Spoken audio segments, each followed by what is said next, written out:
Hi everyone, welcome back to the channel. We're coming at you over the skies of Cambridgeshire. We're here at RAF Duxford.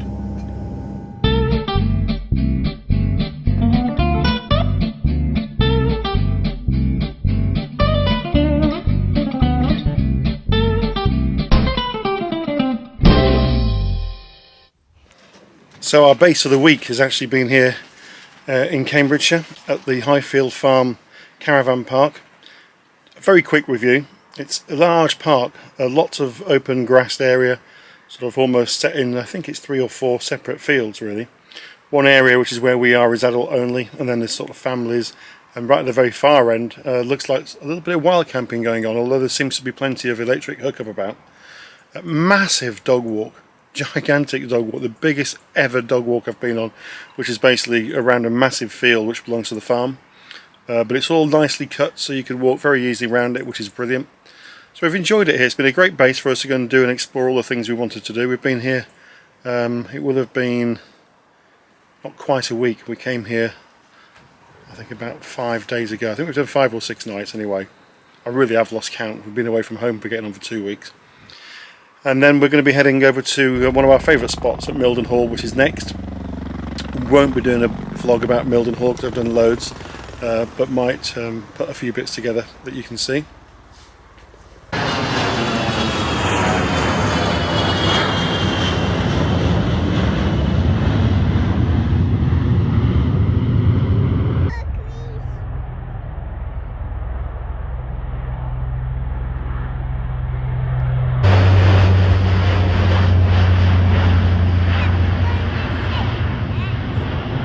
It's a bit of a grey day today and rather windy, so if you're picking up the wind noise, apologies. We're here at RAF Duxford, the Imperial War Museum in Cambridgeshire, not far from the place that we're staying at actually. Number of aircraft flying today as well, to see the Spitfire go over. It's a tiger moth flying about. I think it's a tiger moth anyway. Quite a bit of activity on the base.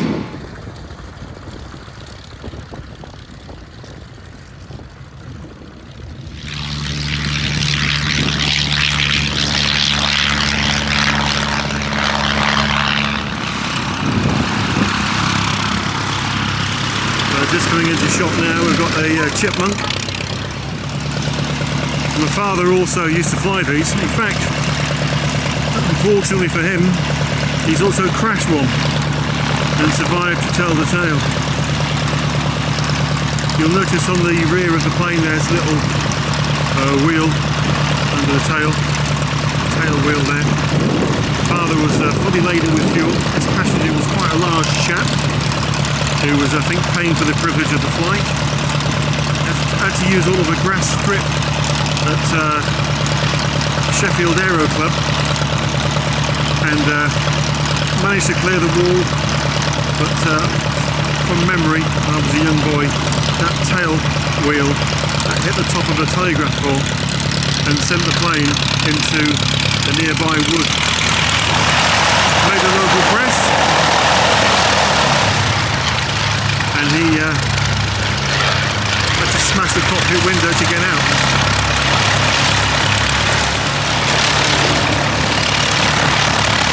Carried on flying after that though, didn't put him off at all.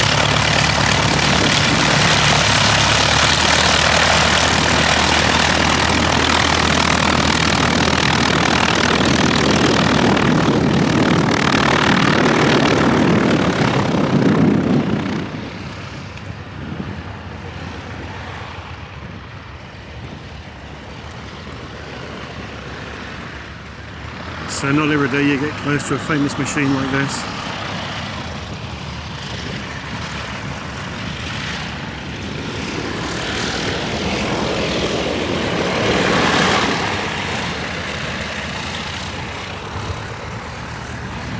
There she is. If you fancy a pleasure flight today, we can go up in that. A bit too windy for me, and I'm sure probably too expensive as well.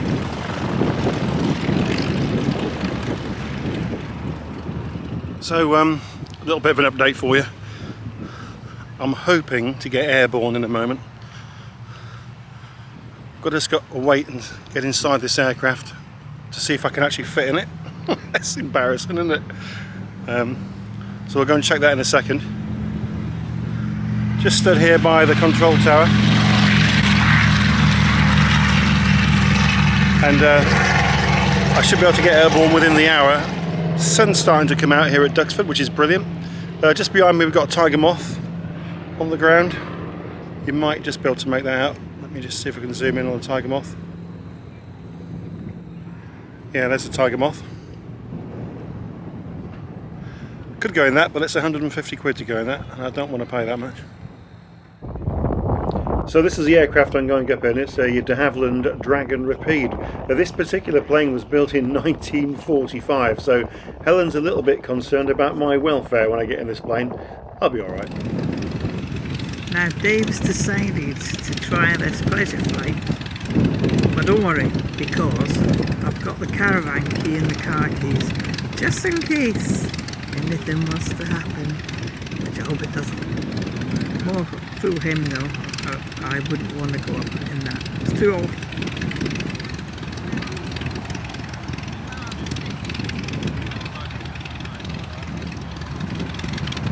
Here he goes.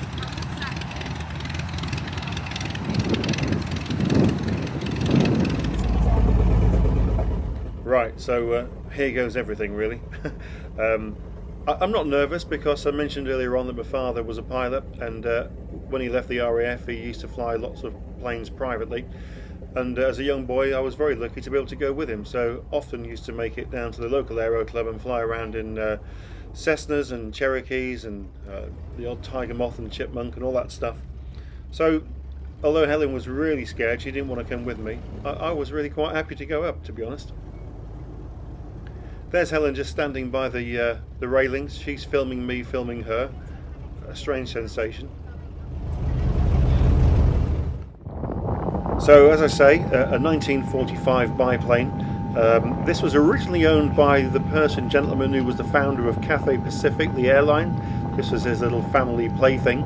It's a 9-seater, including the pilot. So 8 of us at the back and just 1 seat at the front for the pilot.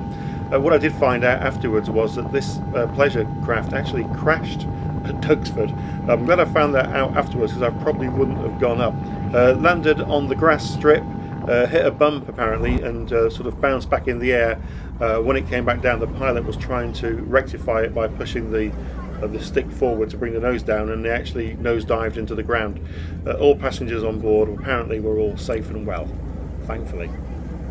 So we're just taxiing along the runway, getting ready for takeoff. It's quite an interesting sight because you've got a mixture of sort of local, privately owned modern planes, and then in amongst them you've got these 1945 or whatever they are, Second World War fighter planes. I think that was the Harvard that we just went past. I might be wrong.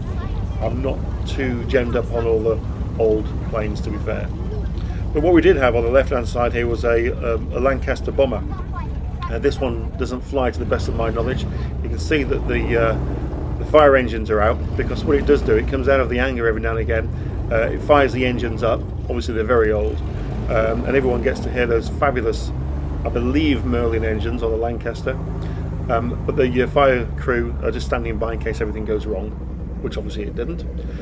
So we're just coming on to the main runway now, which was the tarmac runway, and about to take off.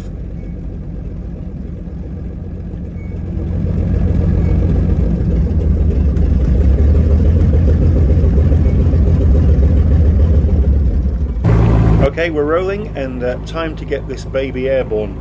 And it doesn't take much to get this thing in the air. It's got 4 wings, and they're very big wings at that. So yeah, 65 knots is a sort of average sort of takeoff speed for a plane like this. And as you can see here, not using much runway at all before the nose is coming down, the tail's going up, and the thing's airborne. Fantastic.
over the airfield one more time. There's a tarmac runway 24L, that's runway 24 left. And the 24, by the way, represents the 240 degrees on a compass. That's generally how they put the numbers on the end of a runway. So if you see a number like 24 or 26 or 34, and then that's the 240 or 340 degrees on a compass. What a brilliant time we had. This was a £45 pleasure flight. I was in the air for around 20 minutes from takeoff to landing. Just flying over now and turning what's called downwind, so with the wind behind you. And as we go around here, we're going to turn what's called finals, so turning finals, and that'll be for our approach to land on runway 24L at RAF Duxford. Magic.